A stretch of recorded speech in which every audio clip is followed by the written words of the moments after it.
নমস্কার বন্ধুরা, আমি চলে এসেছি তোমাদের কাছে নতুন একটা রেসিপি নিয়ে, নতুন স্বাদের একটি রেসিপি নিয়ে।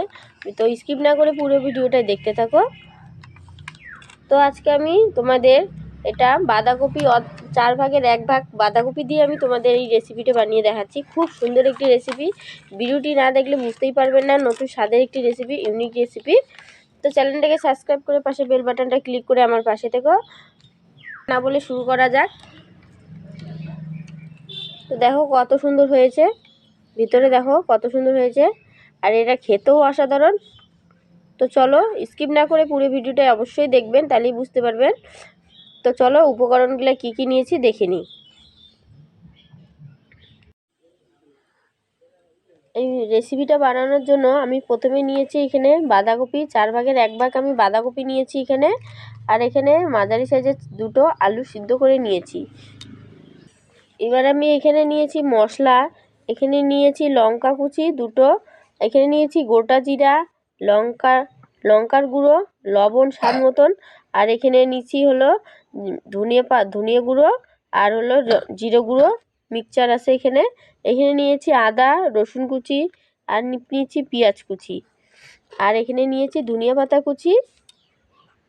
এবার আমি একটা থালা নিয়েছি, একটা গ্রেটার নিয়েছি, আর বাঁধাকপিটা ভালো করে ধুয়ে নিয়েছি, আর ধোবো না।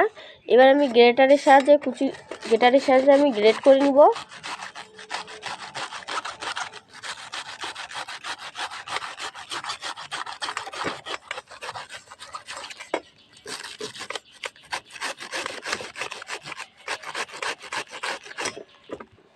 এইভাবে আমি গ্রেট করে নিব, এইভাবে বাঁধাকপিটা। আমি বাঁধাকপিটা গ্রেটারের সাহায্যে গ্রেট করে নিয়েছি। এখন আমি উনানটা ধরিয়ে নিব।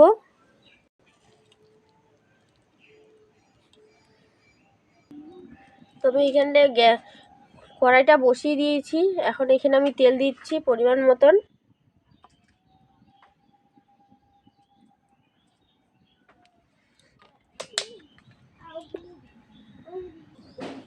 তো তেলটা গরম হয়ে গেছে, আমি এর মধ্যে দিয়ে দিচ্ছি গোটা জিরা ফোড়ন।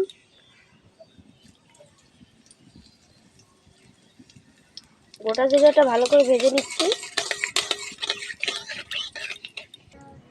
তো জিরাটা ভেজে নিয়েছি। এবার দিয়েছি রসুন আর আদা যে থেতো করে রেখেছিলাম ওটা দিয়ে দিচ্ছি।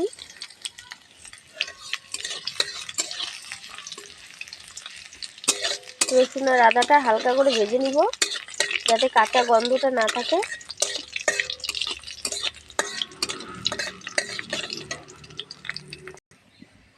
তো রসুন আর আদাগুলো ভাজা হয়ে গেছে, এখন দিয়ে দিচ্ছি পেঁয়াজ কুচি দিয়ে দিচ্ছি,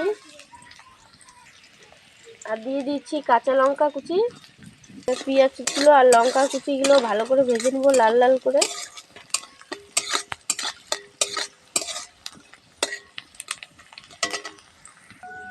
তো এখানে আমি পেঁয়াজগুলো ভালো করে ভেজে নিয়েছি, আর এখানে যে বাঁধাকপিটা আমি গ্রেট করে রেখেছিলাম সেটা দিয়ে দিচ্ছি এর মধ্যে।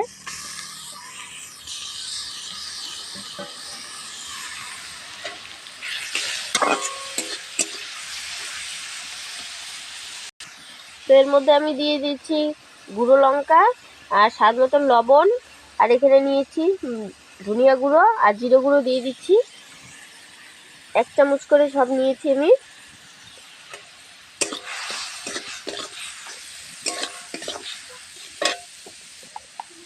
আর এখানে পরিমাণ মতন হলুদ দিয়ে নিচ্ছি।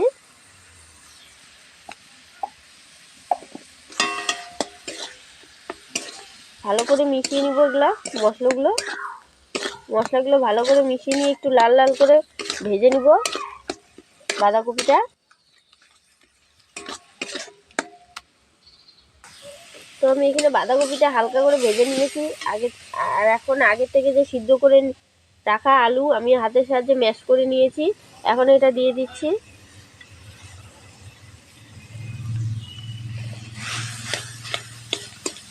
আলুটা দিয়ে ভালো করে মিশিয়ে আবারও ভালো করে ভেজে নিব।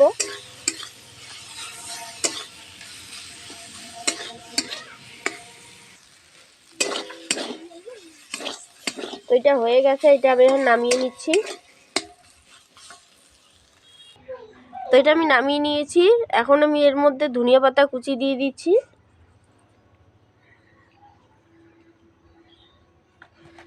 ধনিয়া পাতার কুচিটা দিয়ে ভালো করে মেখে নিব।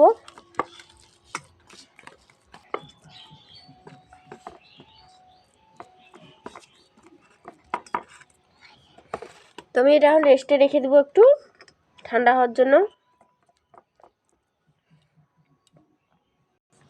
তো আমি এখানে একটা মিক্সিং বোল নিয়েছি, এর মধ্যে আমি 2 চামচের মতো ময়দা নিয়ে নিচ্ছি।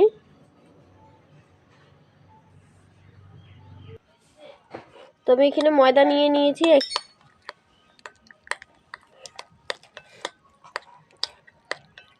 তো আমি এখানে অল্প অল্প জল দিয়ে একটা গ্রেটার তৈরি করে নেব।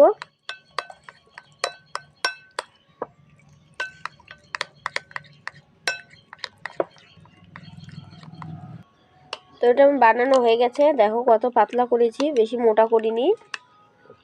আর এখানে নিয়েছি টোস্ট, গুঁড়ো করে নিয়েছি 10 চামচের যে টোস্টটা থাকে, টোস্টটার এখান থেকে 4-5টা আমি গুঁড়ো করে নিয়েছি এখানে। এবার এখানে যে পুরটা বানিয়েছিলাম এর মধ্যে থেকে আমি অল্প একটু নিয়ে নিচ্ছি। এবার আমি হাতের তালুর সাহায্যে গোল করে নিচ্ছি।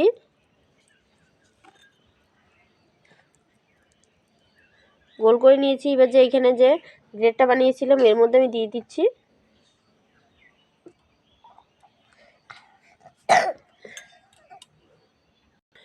এবার আমি একটা কাঁটা চামচের সাহায্যে উঠিয়ে নিচ্ছি। এবার যে এখানে যে টোস্টের গুঁড়োটা নিয়েছিলাম টোস্টের গুঁড়োটার মধ্যে দিয়ে দিচ্ছি। সাহায্যে এর উপরে নিয়ে দিয়ে দিচ্ছি আমি টোস্টের গুঁড়ো, ভালো করে লাগিয়ে নিচ্ছি। তো দেখো আমি টোস্টের গুঁড়োটা লাগিয়ে নিয়েছি, আবারও এর মধ্যে দিয়ে দিচ্ছি।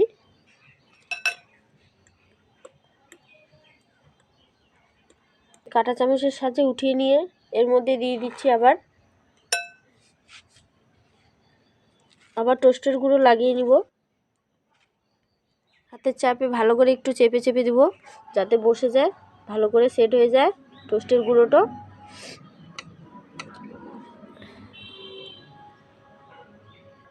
তো আমি একইভাবে এইভাবে সবগুলো বানিয়ে নিব।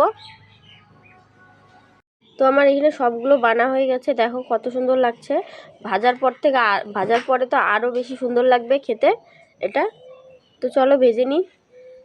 আমি এখানে পর্যাপ্ত পরিমাণে তেল দিয়েছি, এবার আমি দিয়ে দিচ্ছি এক এক করে বলগুলো।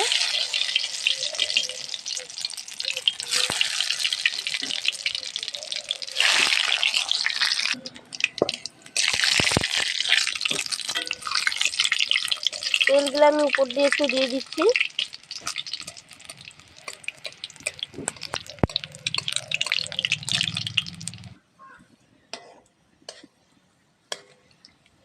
তো আমার চ্যানেলে কোনো নতুন বন্ধু এসে থাকে চ্যানেলটাকে সাবস্ক্রাইব করে পাশের বেল বাটনটা ক্লিক করে আমার পাশে থেকো।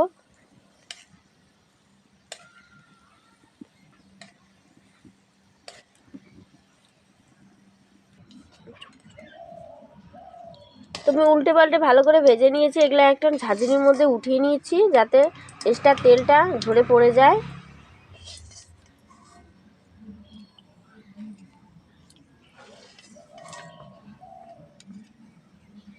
তো আমি একইভাবে সবগুলো ভেজে নেব। তো আমার সবগুলো ভাজা হয়ে গেছে, দেখো কত সুন্দর হয়েছে, এটা মুচমুচে হয়েছে দারুণ।